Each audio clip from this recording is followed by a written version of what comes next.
Hacker से किस तरीके से बचाया जा सके और अपने अकाउंट्स को हम किस तरीके से सेव कर सकते हैं, ऐसी कौन सी सेटिंग्स और ऐसे कौन से पासवर्ड हैं जिसके थ्रू हम अपना जो पासवर्ड है उसको हम अपने जो अकाउंट्स हैं उसको हम सेव कर सकते हैं। और वाईफाई जो घर का जो वाईफाई हम यूज़ करते हैं डिवाइस का, इसका पासवर्ड शेयर करने से क्या नुकसान हो सकते हैं और पब्लिक प्लेस वाईफाई यूज़ करने के क्या नुकसान हो सकते हैं, और मोबाइल फ़ोन को कैसे चेक करें कि हमारा मोबाइल फ़ोन हैक है कि नहीं है, और अगर हैक है तो उसको हम किस तरीके से सेव करें और किस तरीके से बचा जा सके। ये तमाम इन्फॉर्मेशन आपको आज इस वीडियो में बताई जाएगी। तो welcome to my channel information technology world में खुशामदीद। ऐसी और इन्फॉर्मेटिव वीडियोस देखने के लिए मेरे चैनल को लाइक एंड सब्सक्राइब करें। तो चलिए शुरू करते हैं वीडियो को। सबसे पहले हम बात करते हैं सोशल मीडिया अकाउंट की। दोस्तों, सोशल मीडिया अकाउंट जो है अब हमारी ज़रूरत ज़िंदगी बन चुका है और हम काफ़ी प्राइवेट भी है अब हमारे लिए। तो हम गलती क्या करते हैं इसके अंदर, सबसे पहले जो हमारी गलती होती है वो होता है पासवर्ड। हम पासवर्ड जो है तमाम सोशल जितने भी हमारी नेटवर्क हैं, जितने भी हमारे जो प्लेटफॉर्म है, उनका पासवर्ड हम रख लेते हैं सेम, जो कि ये गलत है।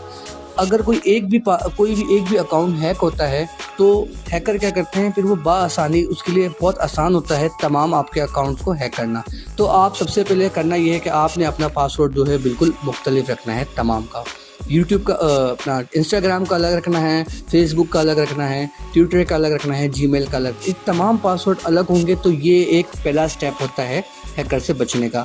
दूसरा स्टेप आपने करना ये है कि अपने पासवर्ड को इतना स्ट्रॉन्ग रखना है, इतना डिफ़िकल्ट रखना है कि गैस करने में भी काफ़ी मुश्किल पेश आए। सबसे पहले आपने न्यूमेरिकल कैरेक्टर्स का इस्तेमाल करना है, सही है। और दूसरा अपर केस और लोअर केस जो लेटर्स होते हैं इसका कॉम्बिनेशन क्रिएट करना है। इससे होता ये है कि आपका पासवर्ड जो है काफ़ी स्ट्रॉन्ग हो जाता है। ये एक दूसरा स्टेप है आपसे हैकर से बचने का। तीसरा स्टेप कुछ ये है कि आपने 2 फैक्टर ऑथेंटिफिकेशन जो सेटिंग्स है इसको अनेबल करनी है। ये एक नेक्स्ट लेवल की सिक्योरिटी प्रोवाइड करता है आपको। इसके अनेबल करने से होता ये कि अगर इन केस अगर किसी को पासवर्ड मिल भी जाए तो आपके पास एक कोड जनरेट होता है जो कि आपके मोबाइल फ़ोन के अंदर सेंड किया जाता है, सिम पे आता है या फिर जीमेल में। जब तक वो आप कोड नहीं डालेंगे तब तक आपकी जो अकाउंट्स है वो लॉगिन नहीं होगा। तो ये आपको एक नेक्स्ट लेवल की सिक्योरिटी प्रोवाइड करता है। और किन चीज़ों का ध्यान रखना है, आपने सबसे पहले आप जब सोशल मीडिया अकाउंट आप ओपन कर रहे होते हैं तो आपने ध्यान रखना है कि सिक्योर नेटवर्क, आपने कोई ऐसा नेटवर्क नहीं इस्तेमाल करना, ऐसा वाईफाई या ऐसा कोई डिवाइस इस्तेमाल नहीं करनी जिसके बारे में आपको पता ना हो। और अगर आप ऐसा करते हैं तो होता ये है कि आपका जो डेटा होता है वो हैकर आराम से, क्योंकि उसकी जाल होती है, उसने वाईफाई से दिया हुआ होता है। तो अब जो आपको वाईफाई के बारे में नॉलेज है, जो आपको पता है ये सिक्योर है, सिर्फ उसी वाईफाई से आप अपने जो ये अकाउंट्स है वो लॉगिन करें। कभी भी अननोन वाईफाई से अपना अकाउंट्स लॉगिन ना करें। दूसरी चीज़, अपनी प्राइवेसी सेटिंग चेक करते रहें रेगुलर बेसिस पे। और अपनी स्कैम से बचें। स्कैम से ऐसे बचें कि अमूमन फेसबुक पे और दीगर एप्लीकेशंस के ऊपर आता है कि हमारे आप सन 2025 में कैसे लगेंगे, 26 में कैसे लगेंगे, आपके पास क्या होगा। ऐसी बहुत सारे स्कैम्स आपके पास आते हैं और आप लोग बिना देखे पड़े आप उसको जनरेट कर देते हैं। होता ही क्या है, डेवलपर की एक चाल होती है हैकर्स की, जैसे आप करते हैं तो आपका सारी इन्फॉर्मेशन जो अकाउंट्स की होती है वो उनके पास आ जाती है। तो ऐसे इन चीज़ों से बचें। ये फ्री ओपन रिसोर्स एप्लीकेशन से इनसे आप बचें अपने अकाउंट्स में। ये भी एक आपको नेक्स्ट लेवल की सिक्योरिटी प्रोवाइड करता है। तीसरा ये है कि आपकी लॉगिन एक्टिविटी जो है आप रेगुलर बेसिस पे चेक करें।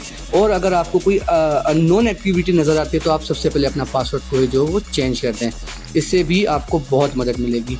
ये वो एक्टिविटीज़ हैं, अगर आप ये फॉलो करते हैं तो आपका सोशल मीडिया जो अकाउंट है वो हैकर से बच जाएगा। अब बात करते हैं वाईफाई की। दोस्तों, घर का वाईफाई दोस्तों हम उसको काफ़ी सीरियस नहीं लेते हैं। हम अपना पासवर्ड किसी भी अननोन पर्सन को हम शेयर कर देते हैं, या कोई हमारे घर के बराबर में कोई नेबर्स न्यू आए हैं या कोई है तो हम बिना जाने उन्हें हम अपना पासवर्ड जो है वो शेयर कर देते हैं। ये काफ़ी नुकसानदेह है दोस्तों, क्योंकि जब आप अपना वाईफाई की जो डिवाइस लेते हैं वो आप अपने एनआईसी कार्ड पे अपनी इन्फॉर्मेशन देने के बाद आपको वो डिवाइस मिलती है। तो वो समझ लें जैसे आप एक सिम खरीदते हैं, उसी तरीके से आपने डेटा भी लिया हुआ है। तो अगर वो कोई अननोन एक्टिविटी करता है या ऐसी कोई ख़तरनाक एक्टिविटी करता है जो कि आपकी डिवाइस से है और आपके नाम पे रजिस्टर्ड है, जो आपका मैक एड्रेस IP एड्रेस आया हुआ है, तो आपको काफ़ी मुश्किल पेश आ सकती है। तो अपना वाईफाई का पासवर्ड कभी भी किसी को ना शेयर करें। जिनको आप जानते हैं, जो आपके मेहमान हैं, सिर्फ उन्हीं को शेयर करें। और दूसरी बात यह कि फ्री का वाईफाई हम ज़्यादातर लोग कहीं भी यूज़ कर लेते हैं, ये बिल्कुल ठीक नहीं है दोस्तों।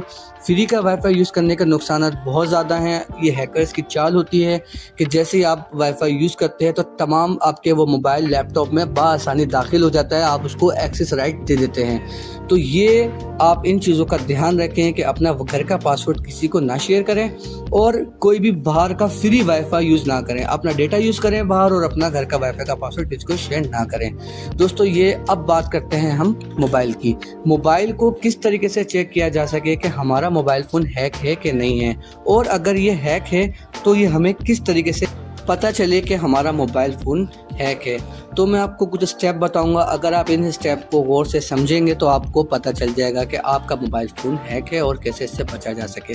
सबसे पहले, अगर आपने कोई नया मोबाइल फ़ोन लिया है तो ज़ाहिर सी बात है उसकी बैटरी भी ओके होगी, उसकी तमाम चीज़ें ओके होंगी। अगर आपका मोबाइल नया है और आपने परचेज़ किया है उसके बावजूद भी उस मोबाइल की बैटरी बहुत जल्दी गिर रही है, तो आप सबसे पहले अपना मोबाइल चेक करवाएं बैटरी वाले को। अगर वो कहता है कि हार्डवेयर शॉप से कहता है कि नहीं, आपके मोबाइल की बैटरी जो है बिल्कुल ओके है, उसके बावजूद भी ये तेज़ी से गिर रही है, तो बिल्कुल हो सकता है कि आपका मोबाइल फ़ोन कोई ऐसी एप्लीकेशन रन कर रही है बैक सोर्स पे जो कि आपको नहीं पता, और जिसकी वजह से आपका मोबाइल फ़ोन यूज़ हो रहा है और आपकी बैटरी गिर रही है। एक तो ये एक साइन है। दूसरा साइन ये है दोस्तों कि आपके मोबाइल में गैलरी के अंदर जो पिक्चर्स हैं वो आपने नहीं खींची हैं, उसके बावजूद भी वो आ रही हैं इस तरीके की कि आप परेशान हैं कि ये पिक्चर्स तो मैंने खींची नहीं है, कहाँ से आई।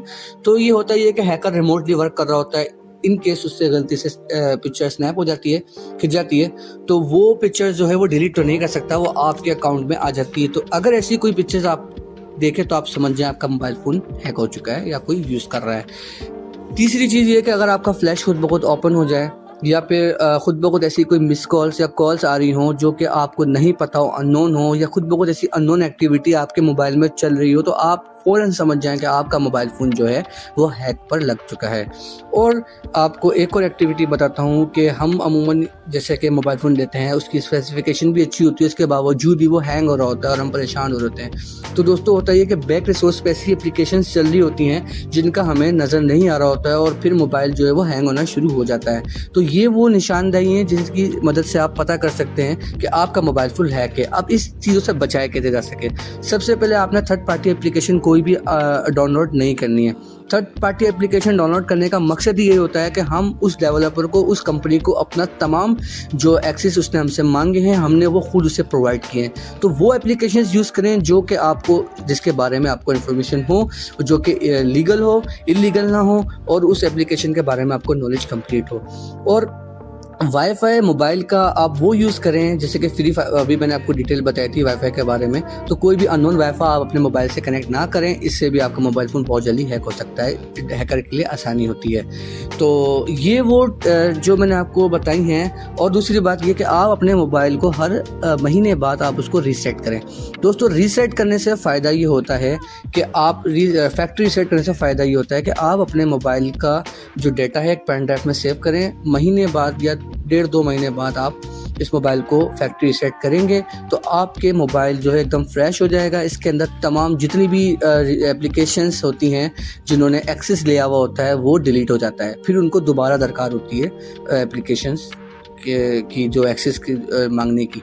तो आप जब हर महीने बाद अपने मोबाइल को फैक्ट्री रीसेट करेंगे तो आपका मोबाइल फ़ोन जो है वो सेव रहेगा और अपना डेटा जो है आप बैकअप बनाते रहें, पेन ड्राइव में किसी भी जगह पे स्टोरेज करते रहें। तो उम्मीद करता हूँ दोस्तों आपको काफ़ी हेल्पफुल वीडियो लगी होगी, और ऐसी और इन्फॉर्मेटिव वीडियोस हासिल करने के लिए मेरे चैनल को लाइक एंड सब्सक्राइब करें ताकि मैं आपके लिए और ऐसी इन्फॉर्मेटिव वीडियो बनाऊँ। तो उम्मीद करता हूँ आप लोग सब खैरियत से होंगे, अपना ख्याल रखिएगा। अल्लाह हाफिज़।